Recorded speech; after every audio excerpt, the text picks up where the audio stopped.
Coucou mes anges, j'espère que vous allez bien et que votre journée se passe merveilleusement bien. Je voulais revenir vers vous avec un sujet un peu particulier, le pendule. Et oui, le pendule sert à répondre à des questions simples où la réponse peut être que oui ou non, ou alors il ne saura pas vous dire parce que on ne doit pas vous dire les choses et du coup il fera du surplace.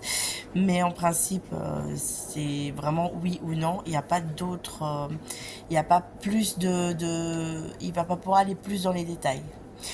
Mais le pendule ne sert pas qu'à ça. Le pendule peut aussi servir à guérir, à faire des soins.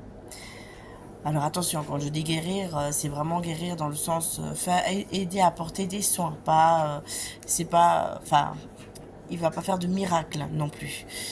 Et comme je le dis toujours, pour certains problèmes de santé, il faut vraiment passer par le médecin parce que là, il y a vraiment besoin de médicaments ou autres. Mais pour la plupart de nos bobos, si je peux le dire comme ça, on n'est pas forcé de passer par un médecin. On peut se soigner naturellement. Et effectivement, le pendule en fait partie. Il aide aussi. Donc voilà, c'était un petit peu la petite info que je voulais vous faire passer.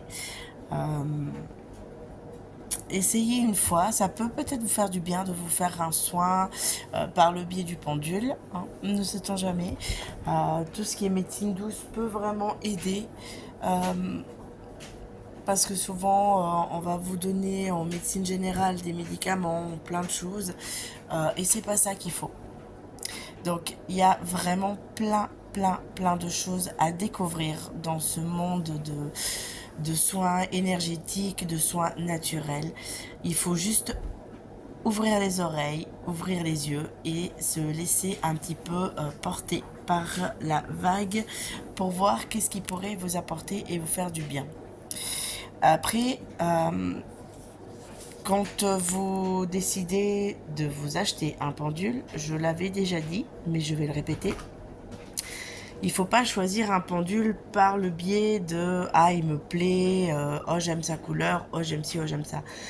Il faut vraiment faire le vide et vous laisser porter par le pendule qui va vous parler. C'est important. En l'occurrence, moi, ce pendule-là m'a indirectement appelé.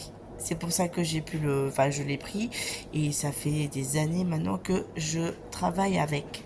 Donc c'est vraiment important ne pas choisir un pendule par rapport à la pierre ou par rapport à la couleur ou à sa chaîne ou quoi que ce soit, mais vraiment faire le vide et ressentir au fait quand vous prenez dans les mains ou quand vous approchez à son contact si ça vous fait quelque chose ou pas. Et après, bien évidemment, il faut aussi de l'entraînement quand vous commencez à travailler avec. Il faut faire le vide. Il faut vraiment respirer un bon coup et garder vraiment sa main sans bouger, sans zéro mouvement. Donc déjà vous installer dans une position où vous serez bien et commencez gentiment. Déjà la première question à poser au pendule avant toute chose, c'est est-ce que tu veux travailler avec moi ? Ou pouvons-nous travailler ensemble?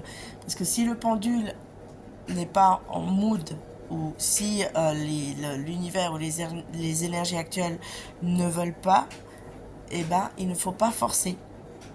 Et il faut vraiment garder votre bras immobile. C'est vraiment le pendule qui bouge. Votre bras, votre main ne doivent pas bouger. C'est important. Sinon, ça peut fausser aussi les réponses. Donc, pas forcément tout le monde peut travailler avec un pendule parce que ça reste quand même quelque chose de très sensible, si je peux le dire comme ça. Il faut vraiment rester immobile, pas bouger dans tous les sens ou quoi que ce soit, et vraiment se laisser guider. C'est important. Voilà mes amours, c'était le petit message du jour. J'espère avoir pu vous aider. N'hésitez pas pour plus d'informations ou pour plus de questions. Voilà, une toute belle journée. À tout bientôt. Bisous bisous.